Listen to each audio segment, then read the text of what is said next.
afraid of me? What are you doing? Hey, relax. Want to take a peek, all right? There's nothing. Fuck you, you sick rapist fuck. You killed that.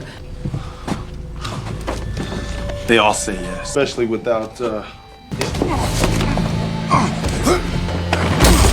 You okay? The film opens with three men hunting deep in the forest. While chasing the prey, Dale separates from the group to go on his own. He spots the animal and gets ready to fire, but a bald man suddenly appears and pushes him off a cliff, killing him instantly. The mysterious figure is Ryan Verrett, a former police officer consumed by vengeance after his family was murdered years earlier. Dale was one of the killers, and after eliminating him, Ryan drove to a small town called Hope. The town was under the control of a violent motorcycle gang, so powerful that even the sheriff was forced to tread carefully around them. Aware of the situation, Ryan remained unfazed and headed to Hope with a clear purpose. On his way, he stopped at a gas station to buy supplies and ask about a place to stay. The motel owner, Kirby, told Ryan about the only lodging in town, which was run by a young woman named Darcy. Since most people avoided Hope, Darcy's motel rarely had any guests. When she met Ryan, she was surprised by his boldness in coming to such a place. Ryan, however, remained cold and said he had business to take care of there. At the same time, FBI agent Frank was planning with his team to capture Dale, who was not only a killer, but also a dangerous rapist. As they were talking, another agent entered and reported that Dale had been found dead. The film then shifted to a flashback from Ryan's past when he was still a police officer. In that painful memory, Ryan was attending a party with his family and friends when a gang of criminals suddenly stormed in and opened fire on the crowd.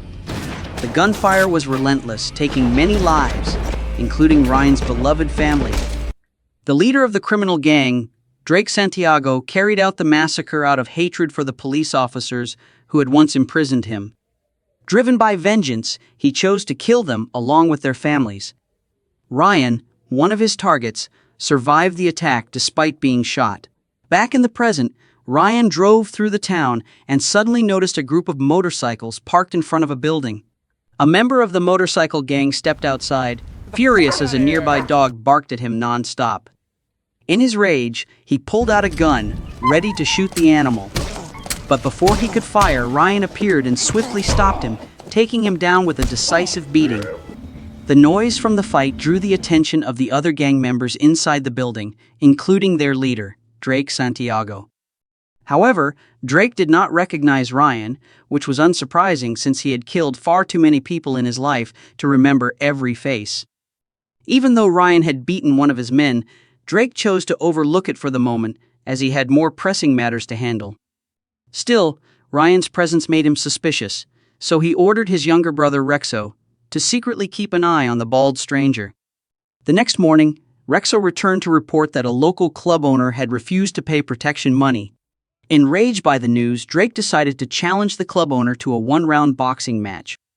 He promised that if the man won, he would never demand protection money again. Although older in age, Drake still possessed overwhelming strength and easily defeated his opponent, a large man in the boxing match. However, instead of continuing to punish him, Drake spared the man's life, knowing he still needed the protection money. After all, a dead man could never pay his debts. Drake and his gang made profits not only from extortion, but also from other sources, including control over meth labs. Yet, even while consumed by his criminal operations, Drake never stopped keeping an eye on Ryan. That night, Rexo went to Darcy's motel to ask if a bald man named Ryan was staying there. Darcy refused to answer, which made him furious, and he threatened to make her life a living hell if she didn't reveal Ryan's location. At that moment, Ryan, who was inside the motel, overheard the threats and decided to step in with force. After seeing Rexo taken down, Darcy nervously warned Ryan that this man was no ordinary thug. Rexo was the younger brother of Drake, the feared leader of the motorcycle gang that controlled the entire town. Drake would surely seek revenge if he knew his brother had been hurt, but Ryan didn't care. He dragged Rexo to the gang's meth lab, tied him to a vehicle, and sent it crashing inside. A massive explosion followed, destroying the entire facility and killing Rexo in the flames. Ryan walked away, satisfied that his plan had succeeded. Shortly after, Drake and his gang discovered the explosion and rushed to the scene. All the gang could do was watch as the lab burned in a sea of flames. When Rexo's body was found, Drake was furious at the death of his brother. Shortly after the explosion, the sheriff and a deputy arrived at the scene to investigate. Drake's gang was still there, and upon seeing the sheriff, Drake stepped forward and openly threatened him. He declared that if the sheriff interfered with the gang's business, he would kill the man's entire family. The sheriff was too terrified to resist. Deep down, he quietly formed a plan. By allowing the gang to operate freely, he hoped to prevent even worse violence in the town. The next day, Ryan set his sights on a gang truck transporting meth to another city. He followed the vehicle in silence and secretly deflated its tires, forcing the driver to stop. As soon as the driver stepped out, Ryan struck quickly, slamming his head against the truck door. Moments later, he blew up the truck, engulfing it in flames. A gang member witnessed the explosion and immediately reported it to Drake.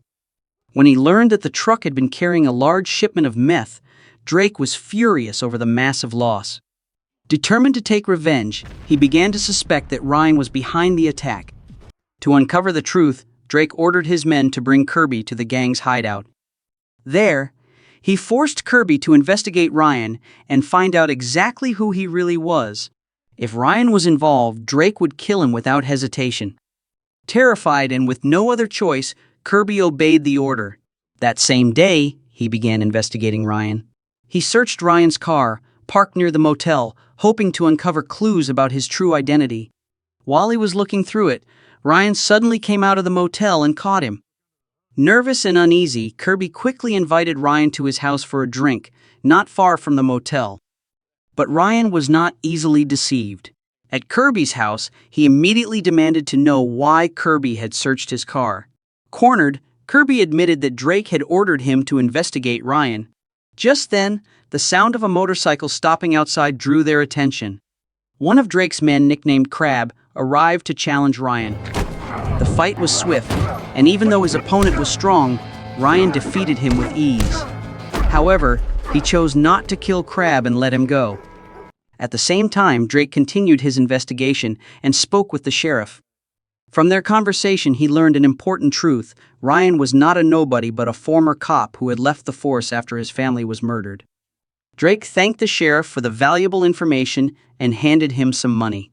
That night, however, Drake and his men went to Kirby's house while he was sleeping. When Drake realized that Kirby had failed to gather any useful information about Ryan, he grew disappointed and ordered Crab to kill him. The next morning, Ryan discovered Kirby's death and learned that Drake's gang was responsible. Wasting no time, he went to one of Drake's clubs and easily defeated every gang member inside. After that, Ryan kidnapped Crab, locked him in the trunk, and coldly executed him. He dumped the body right in front of the gang's headquarters as a warning. When Drake discovered his trusted man was dead, he exploded with rage. He immediately ordered all his men to gather and arm themselves, determined to hunt Ryan down at any cost. That night, at the motel, Darcy heard strange noises outside. She grabbed her pistol to defend herself, but Ryan quickly realized it was the enemy and told her to hide behind the reception desk for safety. A few minutes later, the front door slowly opened, and Drake's men entered. Ryan waited calmly until they all moved closer. At the right moment, he signaled Darcy to cut the lights. Darkness filled the room, followed by the thunderous roar of gunfire. When the lights came back on, Darcy was stunned to see every gang member lying dead on the floor. Ryan remained unharmed, but he knew the place was no longer safe. Without hesitation, he led Darcy away from the motel, determined to find another hideout. Unfortunately, Ryan didn't realize his enemies were waiting in ambush outside. They suddenly rushed in, beating him until he lost consciousness. When he woke up, he discovered that both he and Darcy had been captured and taken to the gang's headquarters. His arms were tightly bound to a chair, leaving him unable to move. Standing before him, Drake coldly declared that he would kill them both, but first, he intended to torment Darcy. Drake ordered one of his men to torture Ryan before stepping into the next room. A large man was assigned the task and began beating Ryan brutally. Suddenly, Ryan managed to break free from his restraints and immediately fought back. He quickly overpowered the big man, leaving him collapsed on the floor. Wasting no time, Ryan moved on, making his way through the ship that served as the gang's headquarters. Ryan fought his way through Drake's men, defeating them one after another with ease. Soon, he found Darcy tied up with tape covering her mouth. He quickly freed her, and together, they searched for a way to escape the ship. But Drake would not let them get away so easily. Realizing it was time for the final confrontation, Ryan told Darcy to leave while he prepared to face his enemy alone. Before the fight began, Drake coldly recalled the past, reminding Ryan that he had murdered his family and once believed Ryan was dead.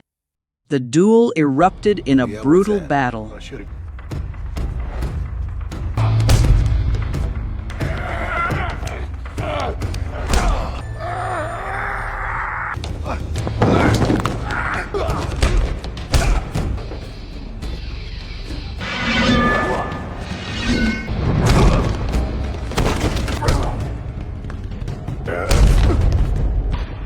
Just as Ryan thought the fight was over, Drake staggered back up, clutching a knife, and tried to attack from behind.